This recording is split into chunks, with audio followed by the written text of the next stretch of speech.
Welcome to Next to Madison, a podcast to help you live your best life. Hey, welcome back to another exciting episode. This is episode 184. And on this episode, we are talking about, should you follow your dream or your passion, or should it remain more of a hobby?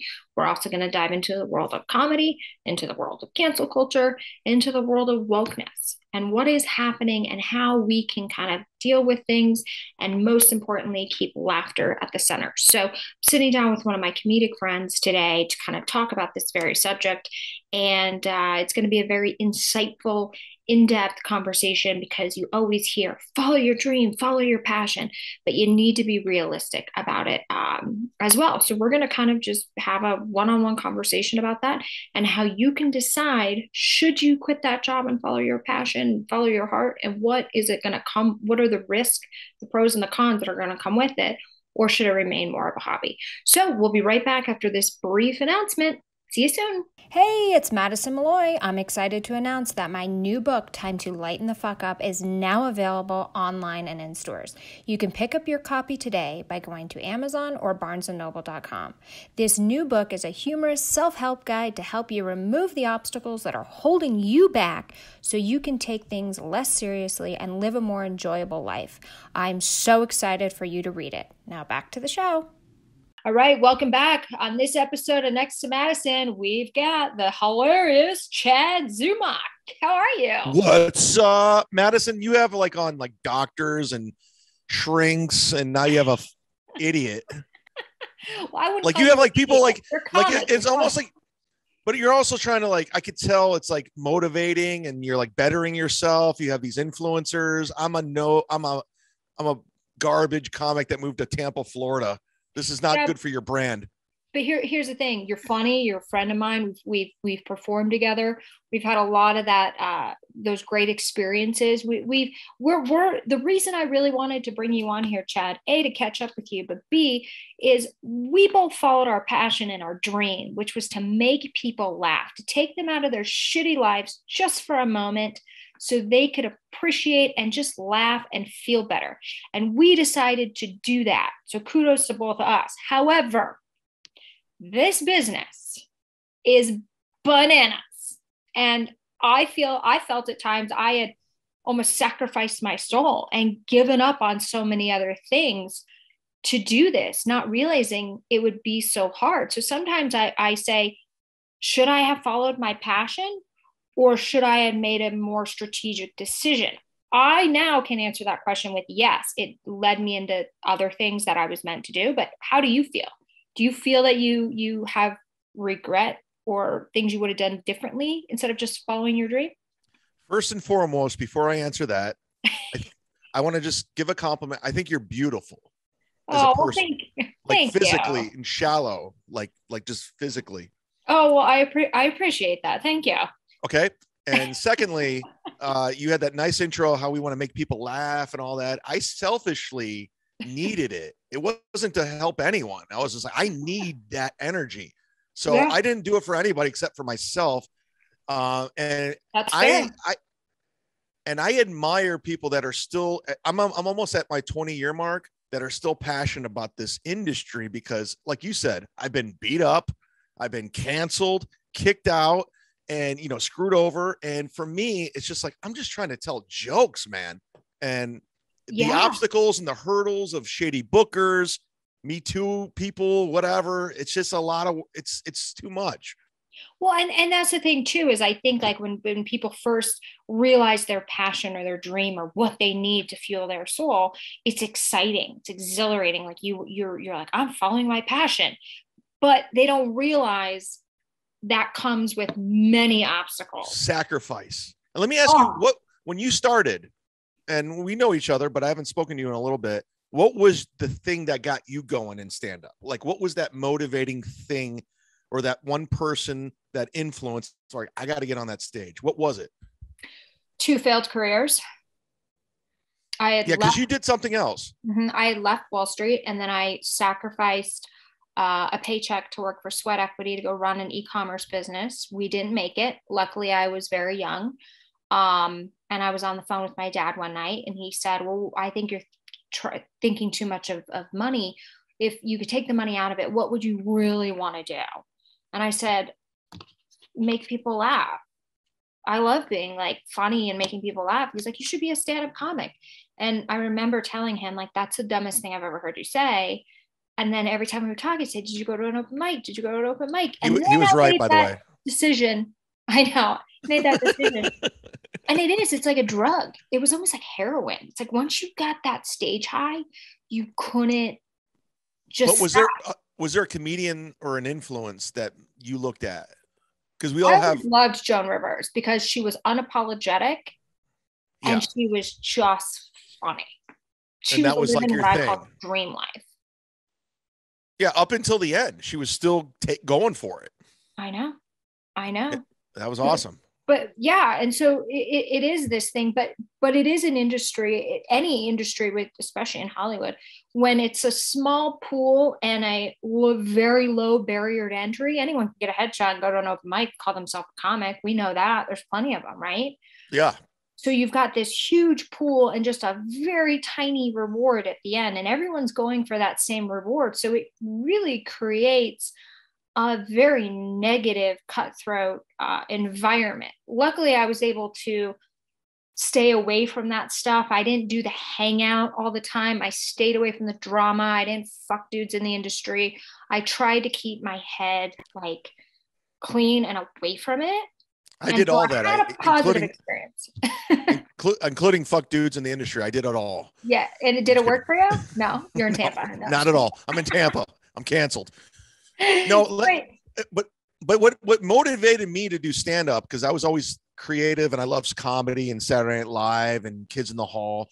But I dated a girl. Her name was Sarah. Beautiful, beautiful woman. And she's happily married with 2 kids now. But I moved to LA for her. We went to college together. She moved to LA and I moved there. And the first 2 weeks we broke up because she kind of moved on from me because we were doing a long distance thing. Yeah. So my way to cope with our breakup was to go to comedy clubs and watch stand-up comedy because I was lost. I knew nobody. So I'd sit in the back at the Hollywood Improv in 2004. I'd watch like Dane Cook, Jim Gaffigan, Jim Norton, everyone take the stage. And I would just sit there and get drunk and watch. And one day I said, I'm going to do this. And I did it every single day for the next 2 years to get over my breakup. And the only reason I started stand-up comedy was to get over a breakup. I feel like everybody has that. Everybody in comedy has that moment. It's almost like not a failure moment, but it's a breaking moment. Like mine was my realizing my business wasn't going to make it. Yours was a breakup. There's several comics that had a breakup. Comedy is very healing. And this is why it cannot go anywhere. And it needs to be more offensive because that's what tests us and pushes us to laugh and not be so uptight.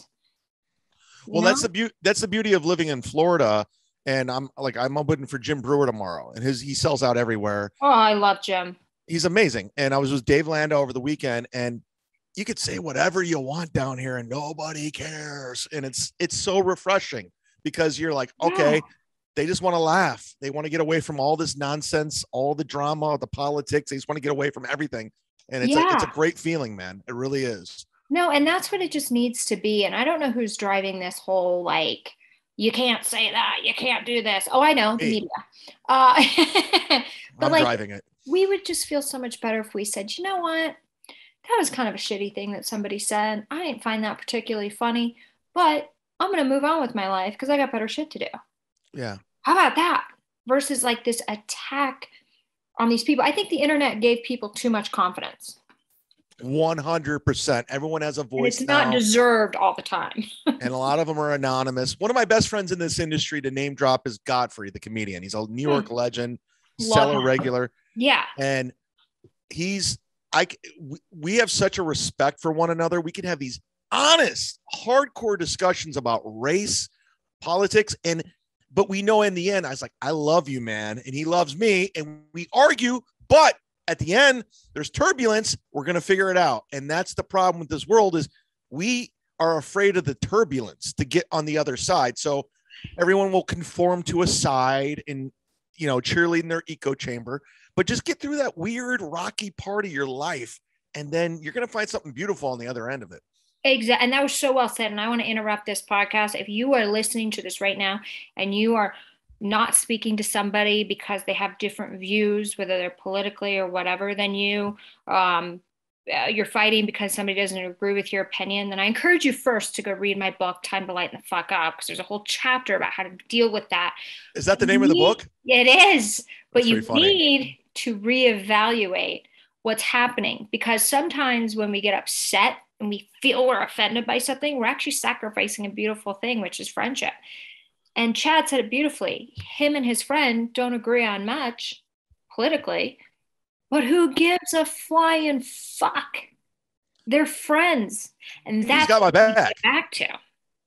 And he's got my back, and I know that, but we don't see eye to eye. But And at the end of the day, it's fine.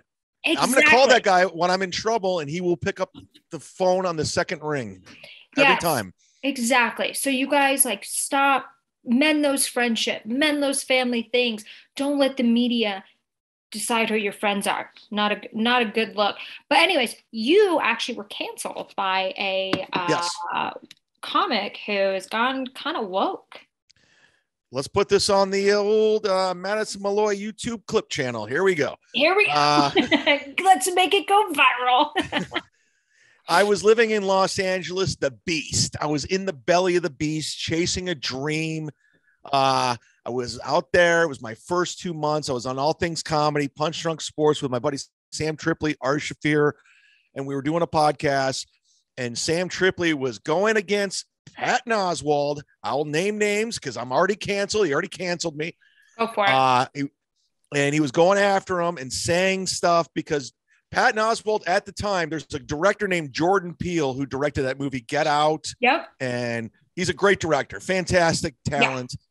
But Jordan Peele went on record by saying he would not hire any white male leads in any of his films. So Patton started pandering to that, like, oh, yeah, and he's making fun of white male leads. I go, hey, Patton, why don't you give up all your roles? You're in Pixar films. You're, why are you pandering? And then he started coming at me, quote tweeting, and all his followers, his fans were coming at me, including his wife now, Meredith Sellinger, who was in that movie Dream a Little Dream with Corey Feldman and Corey Haim. I don't know if you remember that one. Yeah, okay. And then people are just coming at me, and then comics were just trashing me because I stood up to Patton Oswalt and his bullshit. And next thing you know, he's coming at me saying things, and I said something a little out of character. It wasn't cool because I said he may or may not have killed his ex-wife, which is not cool.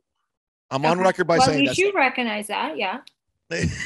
But I said that because I was being attacked by him and his wife now. Yeah. And then next thing you know, I'm trending in America because he's saying, oh, this guy is coming at me saying I killed my wife and all this. And Hollywood had nothing to do with me after that. They kicked me off All Things Comedy. They kicked me off Punch Drunk. I used to go to the Comedy Store, like everyone, Whitney Cummings, everybody, hey, how you doing? Nobody would look at me. And I go, I'm canceled. I'm legit canceled now because of this guy. So how do you stay strong? I feel like that would break me. How do you continue moving forward? I was drinking a bottle of Tito's vodka a day to cope and to pour depression on top of my depression. That's how bad it was. It was not fun. It was sad. And you're a comic, you can take it. I'm a person first. I have feelings. Yes. I want to be liked. Comics, we're the most sensitive people out there. And I want to be liked. I want to make people, yeah. So I was coping in just dark ways. And, am I fully recover from it? I mean, I moved on, but it still took a lot out of me because people I thought were my friends were never my friends. They were just trying to climb a ladder or do something. And no one, what's great about me, Madison, and I love you too, because we haven't talked in so long. Like, I have nothing to offer you. Nothing. Like, you can't get anything from me because I have nothing to offer. But that's why I know you're a real one, because you're like, do my podcast. I'm like, yes, I like you. Yeah. You're funny, and let's do it. But there are people that happy to have you here. And there are people that climb. They just want to climb. I don't have this social status to move forward. So, but that's what it is. That's the nature of what we're doing. But here's the thing. You have the drive and the passion to keep going. I mean, what you went through could have easily broken somebody who wasn't strong. Whether you think you're strong or not, you should know you're strong by now, because that most people would break. So I'm Yeah. glad you're still here. I'm still doing it, but I'm doing it on my own terms. I don't care about whatever direction we have to go, but I'm doing it my way, and that's fine. And I'm good with that. It's Are you not the happier tradition. now doing it your way and not conforming to all the bullshit? I love it. I love it because I don't have to, like, I used to be in rooms with Joe Rogan, who's one of the biggest guys in the world. And Joe's great. He's fantastic. Right. But I would see comics position themselves to get in his direction of conversation so they can get on his podcast. I remember Annie Lieberman, and I'll name names. This is all on me, by the way. Madison has nothing to do with this. Yep. I'm just a platform. Yeah. She asked the questions. I remember Annie, and she's great. She's funny. But I remember Joe getting off stage at the OR at the Comedy Store, go outside and position himself by Joe's car to have a conversation with him. Like, I saw that, and it's just so gross to me. Just gross. But you do have to admire her drive. I couldn't do that. I think I would be like, it's not me. But like, Joe Rogan podcast can change your life. Sure. I mean, Joe Rogan, if you're listening to this, I want to come on your podcast, and so does Chad. So have us both on. That'd be awesome. Totally, right? Yeah, I want to position myself by your car so I can hang out with you. No, he's a game changer. Yeah. I mean, made Tim Dillon a multimillionaire. So I get it. Yeah. But at the same time, there's something gross about it. I like authentic. I'm in the worst industry because I'm too real. I'm real. And I'm not good in show business. But here, and that's the thing with show business is like, I didn't really experience, because I never really like hung out with people. I didn't make my whole world comedy. Maybe that was a good thing. Maybe it was a bad thing. Good for you. I don't know. But I still experienced, maybe towards the end, like people starting to either be jealous or just not like you for some reason, or you had maybe a falling out with somebody else and then their friend didn't like you. And so I started feeling it towards the end.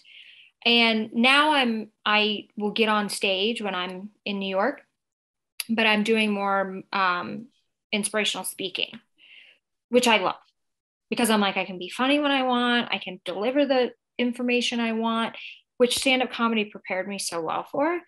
But like, it's still like entertainment, but it's just different. Like, comedy is fucking brutal. Yeah. Nobody wants to talk about what they have going on because they don't want the negative energy to sabotage it. And let me tell you, comedy has so much negative energy in it. It's frightening. Can I give you some positive energy right now? Yeah. To quote the great Brody Stevens, positive energy. You got it.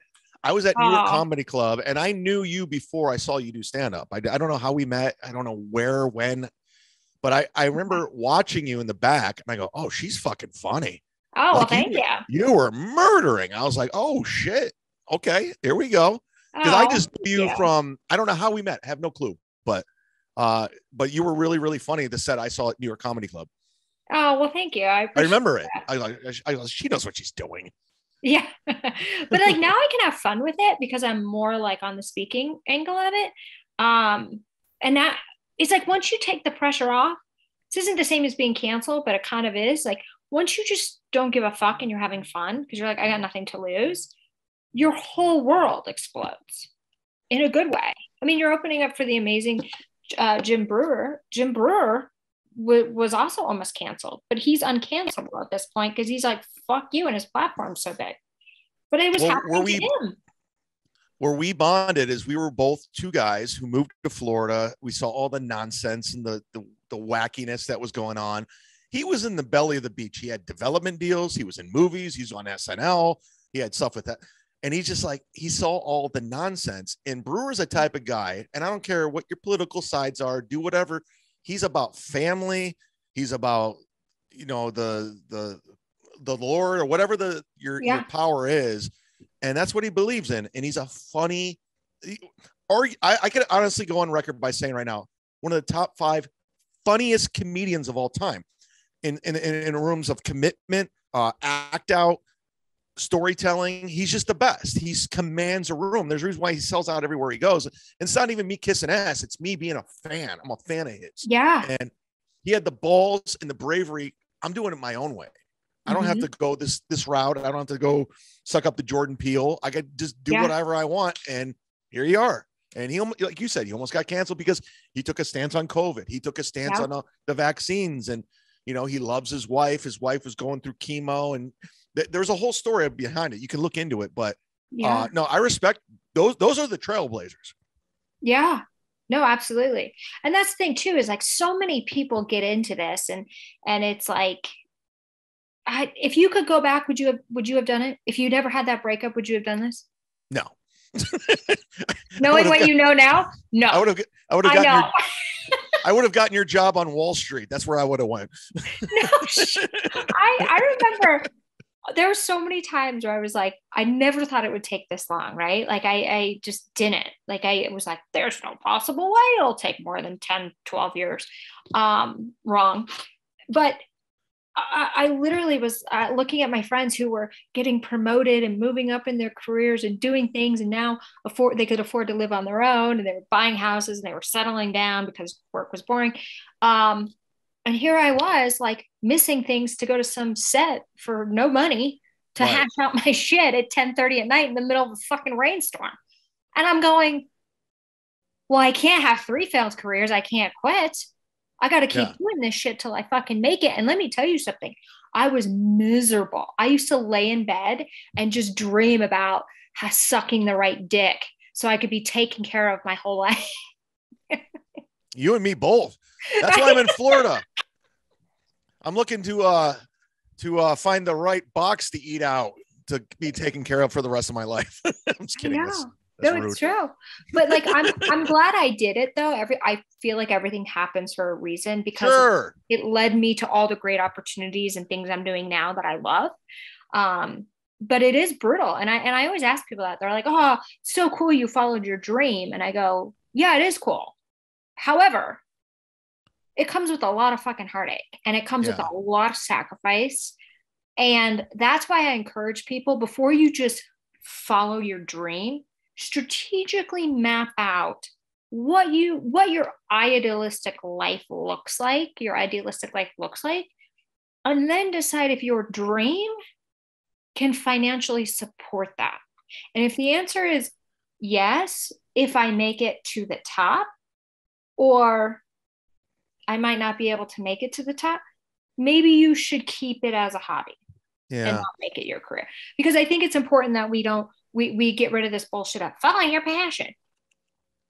No, build the dream life you want to live, the house you want, the cars you want, the family you want, and then back into your career from there.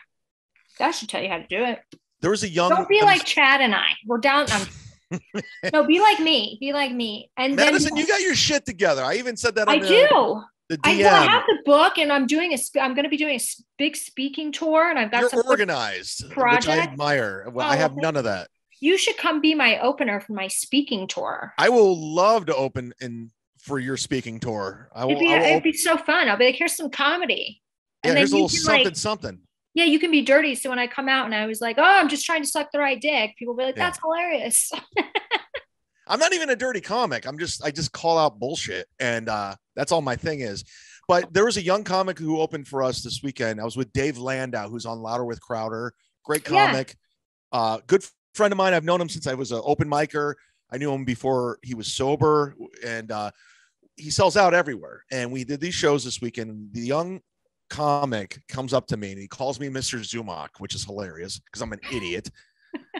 And he goes, what would you like me to say about you? You know, your opening credits and all that. And he watched my set. He took notes, and he had that hunger that I want this so bad. And I haven't had that forever. Like he had this, like, I want to be great, and I'm taking notes. I want to learn from you. And I'm like, I don't give a fuck. And I felt but it's guilty. But like, he wants to be where I'm at. But like, when do you even like, the thing is, like, when you lose the passion, do you walk away, or do you do it on your own terms? You can't walk away because you don't know how to do anything else. I'm a retard. No, I'm just kidding. Am I allowed to say that? But no, because you Am are I canceled? Like, no, but you already are canceled. You're good. But you're like you're doing things on your own term.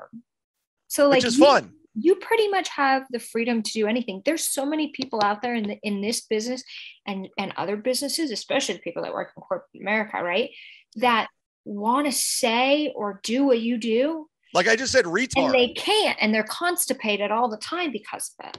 And I just said retard, and nothing's going to happen to me. Nothing. No, I didn't say it. You did. I said it. Chad Zumock Chad's words, not mine. Says retard. I'm getting shirts made that says, anyways, no, it sucks. It sucks for a lot of people because there's a lot of good people, good, hardworking people come from good places, and they just make one little misstep and their careers are over. And it's not good. We got to stop that. It's awful. It's not awful. It shouldn't be like that at all. And I know a lot of people, and I'm not going to name names, but they lost their lives because of whatever's going on, whatever's happening. And it sucks because it shouldn't be this way. I mean, we live in America. Like, I mean, this is supposed to be the greatest country of all time, and we need to get back to that. And I don't want to go down that road, but here we are. No, I know. And a lot of people would agree with you on both sides. It's not even political, but this country is a mess. Yeah. And it has been a mess for a while, and we need to I think what this country is lacking is empathy. It's like empathy and conversation. Yes, exactly. And it's like, instead of understanding, I mean, I've heard people say the stupidest things. I heard people say, I won't be friends with anyone who voted for Trump. I won't be friends with anyone who voted for Biden. It's like, why would you say such a stupid, ignorant thing? Right. Why would you say that? Right. That is their choice. But the fact that you won't be friends with them because of that, how about you won't be friends with them because they slept with your husband or punched you in the face? That's a legit reason. But who they voted for? Check your shit at the door and stop it. I have no patience for these people. Fucking twats. If they sleep with somebody, punch you in the face, then you put your friendship on check. But who cares who they went to the voting polls for? I know. It's almost like it's almost comical. I remember, like, you know, I'm not political at all. Like, I'm right in the middle. Like, you could persuade me to do anything. But I remember when Biden came out and said MAGA people are a threat to democracy. And I looked over at, like, my Christian family, and I was like, yeah, no, I'm not scared of these people. I'm scared of him. These people are great. Like, what the fuck? I was like, it's so comical. It's just stupid. I had a stock joke, and I'll go on record on your podcast. Jeff Ross lifted it. Sorry, Jeff, love you, but you took my joke. Yeah. I used to say, I'm not. Call him out. Yeah. I always said, I'm not political. The last election I voted for was Ruben Studdard and Clay Aiken. God, that was so long ago. I know, it's pretty dated, but it still works, actually. That's mine.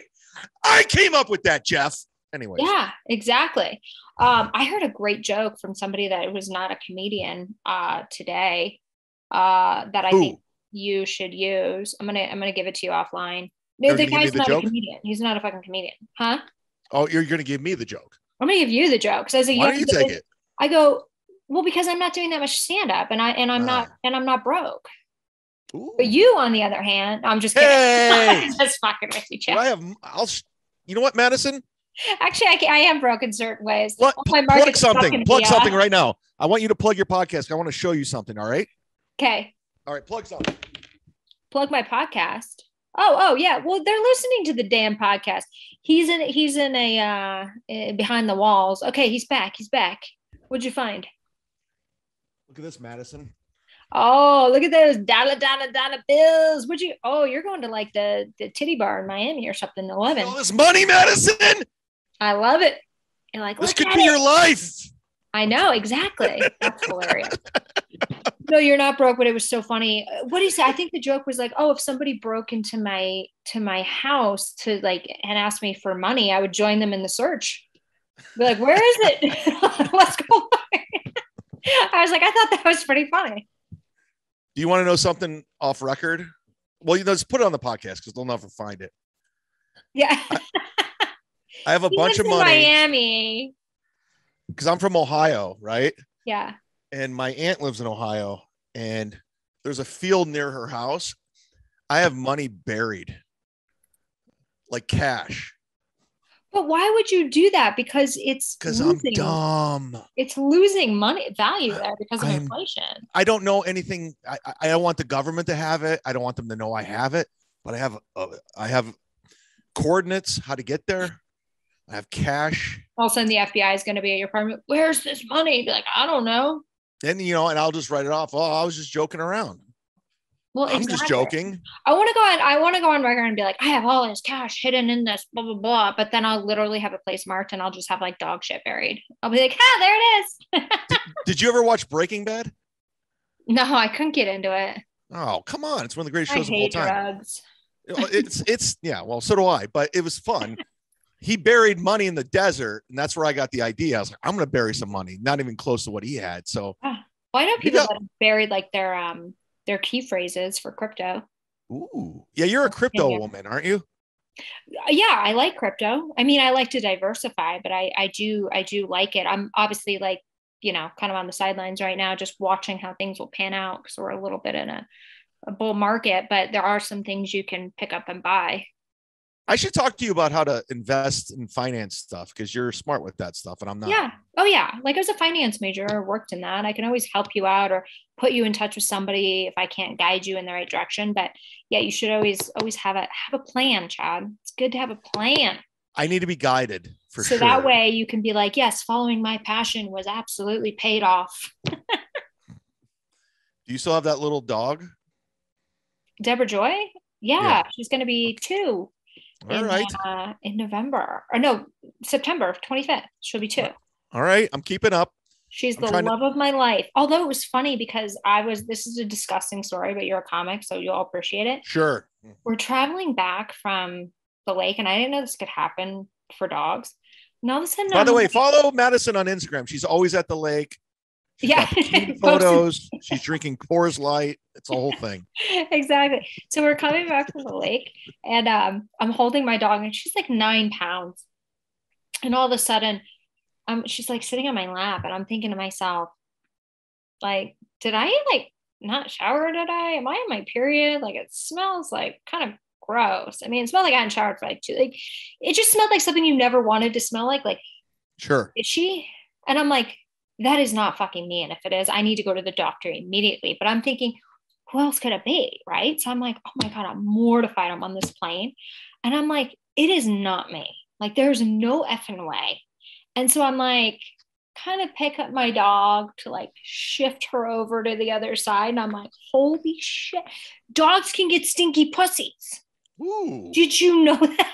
I did not. I've never smelled a dog's vagina before. Well, I just like brushed her past my face. So I knew. And so like my dad was with us and I'm like, do they have dog douche? Well, no, but I was like, oh my God, I got to get her to the vet. She has like hooker pussy. And so I ran to a drugstore and got baby wipes to like at least wipe her hoo-ha so she like didn't smell. And she wasn't in heat because she spayed, but then it went away. But like I didn't realize that like dogs get stinky pussy. I'm like, fuck. Madison, we came up with something and you just brushed over it. Dog douche. If we don't invest in this, because I know you have entrepreneurs on here, motivational dog speakers. Douche, no, that would cause an infection. You're not even supposed to douche yourself unless you go down a water slide because it's kind of fun. Really? Mm-hmm. It's like not good for you. Well, like what's the douche actually do? It just cleans up the smell, or it just flushes water up through you to like clean out any bacteria. But a swimming pool can do that too. You know? But so yeah, she got like a stinky pussy. But we should get back to comedy. Wait, this is comedy. I want to talk about your dog's pussy more. This is true. This is true. Oh my God, this is so funny. Wait, so what is, I want to know as a canceled comedian, thank you. What are your future goals? What do you want? Like, what do you want to accomplish? Like, if you're like, hey, I want to sell at theaters, I want to run for office. Hey, you could run for office. Anyone qualified to do that shit now. But is anybody really canceled? Like, Louis fine. He's back. Krista Leah's back. Nobody's canceled except for Harvey Weinstein because he's in jail. Yeah, well, raping women's not cool. No. I'm on record with that. Yeah. Jeffrey Epstein, obviously, he's dead. Yeah. Bill Cosby's out and running, though. He's doing his thing. So you're listen, you just need Patton Oswalt to fuck up, which he will once the Democrats turn against him. And then you're in the clear. Yeah, they got to dig up some dirt on the guy. That's the only thing I have in my corner. My thing now is I'm on the other side of 40 at this point. I don't give a fuck. Isn't that a relieving place to be though? You don't have to conform or mold to this certain, like, are they going to like me? Are they going to judge me because I look this way? I felt that a lot in comedy too. I was like, oh, are they not going to like me because I look a certain way, or I'm this way, or they're judging? I got news for you. People aren't going to like you no matter what the fuck you do. So like, just do you. But I feel like you're at a point where like, I still feel a little silenced in certain areas. Like, oh, I can't say that, or I can't really talk about that. You're free. Like, I was fucking free. I was in it. Like, I really, you know, at one point I had youth on my side. I was a good looking guy. I wanted to kill. I wanted to do this. I wanted someone to think this about me, but I am free, which is a great feeling, because at this point, like, it's just, I've done, just to put a bow on it, I've lived my dreams. I've met everybody I've ever wanted to meet. Every hero I've ever wanted to see or meet, I've met. I've got to experience and accomplish everything. I performed in an arena, a theater, like I've done it all. And I've had nothing but joy from all of that. But I'm at the point in my life and my career where I can do whatever I want. I've never been married. I've never had a kid. And I just live my life. I can get my car right now. I can get off this podcast and just drive to where you're at right now and just meet up with you. I literally can get in my car and drive there. I have no responsibility, which is beautiful. So how do you pay? So, but you're on the road to make money. I am. Yeah. So like, actually, I take that back. I'm opening for Jim Brewer tomorrow. I can't go see you. So that's a good show. That's a good thing to do, right? Yeah. But no, I think that is good to have that freedom to live life on your terms, right? Maybe it wasn't, maybe comedy didn't turn out how you wanted it to, that you envisioned it, but it's turning out the way it's supposed to for you. Sure. And I think that's how people have to look at life, is that there's not a mistake. You didn't make a mistake by following your dream, or a mistake by staying at that job. I think there's only so much we actually do control. I think there's a lot that's predestined. Well, your parents are still together, right? Yeah. You come from a good family, from what I could tell on Instagram. Yeah. Yeah. So I come from a family of divorce. So I saw all the, I'm not going to be a statistic, and I watch things thoroughly, and I never wanted to be in a position of like, because, you know, when you're in a committed relationship with somebody, I think there's a responsibility there. And I really do. And the reason why I haven't had a girlfriend in a long time is because I don't know if I can uphold that end of the bargain. Not that I'm a piece of shit, I'm sleeping with chicks or anything like that. It's just, I feel like you have to commit, and you have to, I respect the other person too much. And I also understand limitations and all that. But I think marriage is, and for everyone that's married and happily married, God bless. Awesome. Yeah. I wish I had it in me, but I don't. I look at it, I say this in my act. I look at marriage like it's two people trying to outlive each other. That's how I look at it. And that's very unhealthy. And at times it probably feels that way for many, because they always say it's not easy. But here's the thing is, like, even though I came from like a good family and my parents have a good marriage and they're like best friends, that comes with problems too, because I saw such a perfect example that almost nothing matches up to that. So like, we're in the same boat. So that's a level, like I'm never gonna hit that level of mom and dad, because that's they it's perfection. Well, yeah. Well, I'm too like, I'm like, you know, I'm just, I feel it. And when you get older, you feel like, I'm like, listen, if it's meant for me, like God will bring it to me. But like when you get stuck in your ways, I like my life. I like doing whatever the fuck I want to do. But when you're in a relationship, you have to really, really, really, really like that person, because you have to sacrifice a lot. All of a sudden you got to start telling people what you're doing and be like, hey babe, can I go away? And I'm like, oh, I don't do check-ins. So I gotta. Have you seen that clip of Jim Florentine, who's going to be on your podcast soon, with Godfrey, talking about how he's stuck in his ways? No, it's gone viral. It has millions and millions of views. Really? But Jim's basically because Jim's divorced with a kid, a great kid. And he's like, I'm on this. He's good with his life. He's stuck in his own ways. His testosterone level's low. He can do whatever the hell he wants at this point. And as you get older, you just get stuck in your own ways. Like, I have such a fucking weird lifestyle that I don't know if any partner or person would want to be a part of this. Like, I wear like flip-flops in every room of the house. Like, I have like a whole thing going on that somebody might go, what the fuck's wrong with this guy? Yeah. Or they might just love you for you. That would be cool. I don't know who would. I wear flip-flops in different parts of my house. It's so I'm a psychopath. Wait, what do you mean wear flip-flops? I'm wearing flip-flops right now. I have these flip-flops right here that I wear in the living room. Then I have my ones for the bathroom. Oh, wait, so you actually change flip-flops depending on the room you go into? Yeah, I'm a psycho. Fucking bananas. Yeah, it's like OCD weirdo-ness. And and it's just I like to walk around in my underwear. I'm an underwear guy with a t-shirt. Yeah. I'm wearing my underwear right now, not to creep you out. But you're good. It's my life. It's what I do. So, but nobody will put up, who's going to put up with this? There's a lot of work. A lot of work going on.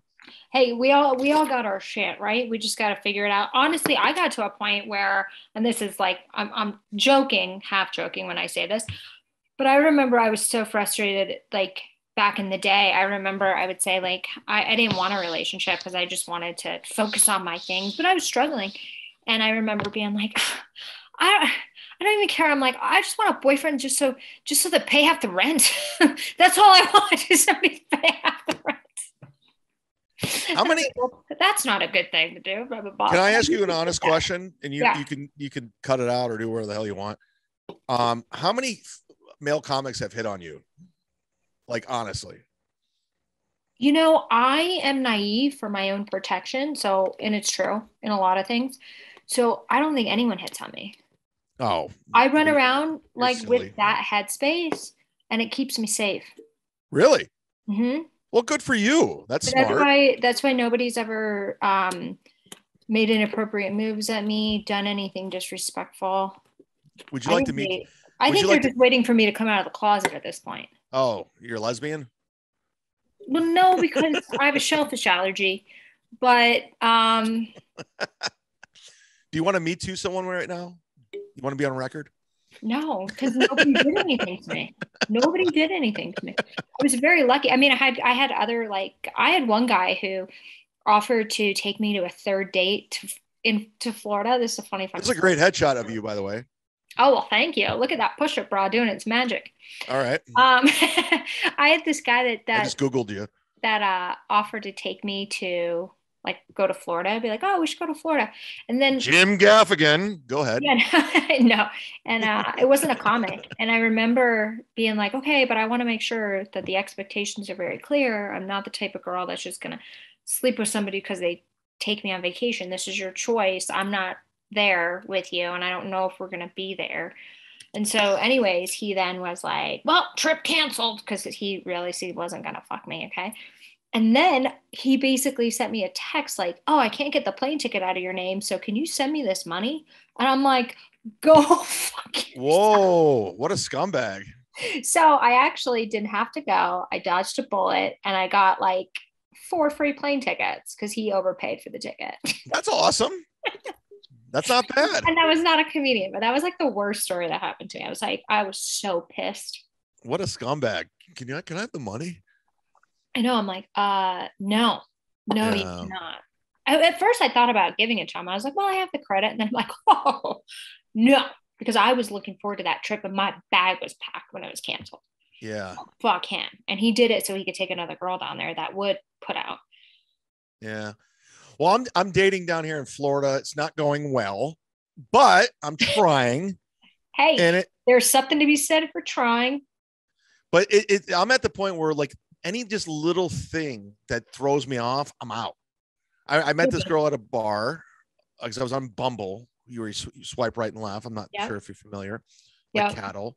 Yeah. And I connected with this lady. She calls me and we're like, let's hang out. She lives in South Tampa where I live, my place. We meet up and she says, I have 4 cats. And I go, and I hate cats. And I was like, okay. I went to the bathroom and I just left. I didn't say goodbye or anything. Is that rude? Yes, but no, it's like, yes, it is, but no, it's not, because you kind of did her a favor. Like, how were you supposed to explain that? Because I feel like if you said that to her, you guys would have just ended up in a pointless argument that was going nowhere anyways. Right. You kind of saved both of yourselves. Yeah. And it's just cut to the chase. I just left. We'll never talk again. You have 4 cats. Go back to your 4 cats and I'll go back to my place. Exactly. At least she's got more pussy than you do, though. Boom. There's the clip. Put it out. Let it go viral. Boom. 4.8 million views on shorts on YouTube. She just nailed it. Exactly. Monetize your channel. You're making money. Everything's happy. Exactly. So before we wrap up, tell everybody where they can find you and buy tickets to your show. Cause you guys, he is fucking funny. Even though he's canceled, he's really fucking funny, and he's not really canceled. DaneCook.com for all your comedy needs. Yeah, no. What's the website? It's just my name, Chad Zumock, which is right there. This is me. It's my podcast. Zumock. Yes. And we have more audio listeners, so you got to spell it out. Okay. Go to the audio. Listen to me. I have a podcast called Sit Down Zumock, and Madison Malloy will be on my podcast. I forgot what date I wrote it down, but she has a book coming out called, I don't know, what was the book called? Time to Lighten the Fuck Up. Well, it's out now. But yeah, it came out on October 4th. I think you're coming in. Yeah. I think, yeah. Yeah. So if you haven't picked up a copy, you're coming on my podcast, right? Pick it up. I'm 100% coming on your podcast. You got to have it written down so I can, between all the, Fox News and CNN and views that are trying to book me right now, I'm in demand. I'm just kidding. Get in line, motherfuckers. I do have some good shows though coming up. It'll be good. I'm excited. Where are you going to be? Somewhere? I'm doing a bunch of radio and podcast stuff for the radio tour. So I'm pumped. I hopefully you'll see me on a lot more TV things. Madison, let me put this out there right now. Because you come to Florida, I see on Instagram, you're on the stories, you're on the beach, you're drinking. I love Florida. Yeah. Yes. You got to give me a heads up when you're coming. I would love to hang with you. Come visit and we could, shoot the shit. Yeah, we'll go. Oh yeah, we'll party. We'll do some shows. Party. I'm still on stage. We'll do some heroin. No, but perfect. Because I'm still on stage, so I still want to do comedy when I'm not doing speaking. Let's do shows. Let's do it all. Let's do shows and. Because now I'm really having fun with it. You know what I mean? Now I got nothing to lose. This is like my playground now. Dude, I joke around. I call myself Florida's greatest comedian, and I just did it to be obnoxious. And it's like a thing. Just because I'm calling myself greatest, I'm getting booked because I'm just saying I'm the greatest comedian in Florida. Well, so people I heard you were like literally are like, oh, okay. People are stupid. Yeah, exactly. Right. I don't know if you believe in putting stuff out there and it comes into existence. And when you read my book, you will find out everything. I talk about the trials and tribulations of finding your dream, the comedy, law of attraction, putting it out there, watch your language, all that good stuff. Anyways, Chad, we got to run, or I got to run, but we're up against it. Have been amazing. So go to chadzumock.com. I love you. Love you too. I will see you soon. Can't wait to do your show. So you guys, I'll post when that happens so you can watch me on his show, The Unfiltered with, what is it called? Side by Side. Sit Down Zumock. Sit Down Zumock. That's exactly right. So you guys go follow him, go check him out, go to one of his shows. And I appreciate everyone that's listening. And we'll see you next time to find out who's next. Hey, your host here, Madison Malloy. Please make sure to subscribe to the show on all podcast platforms. And please rate and review us on iTunes and Spotify. Also, if you have any questions or comments, you can email us at contact@nexttomadison.com. I thank you again for listening. Bye.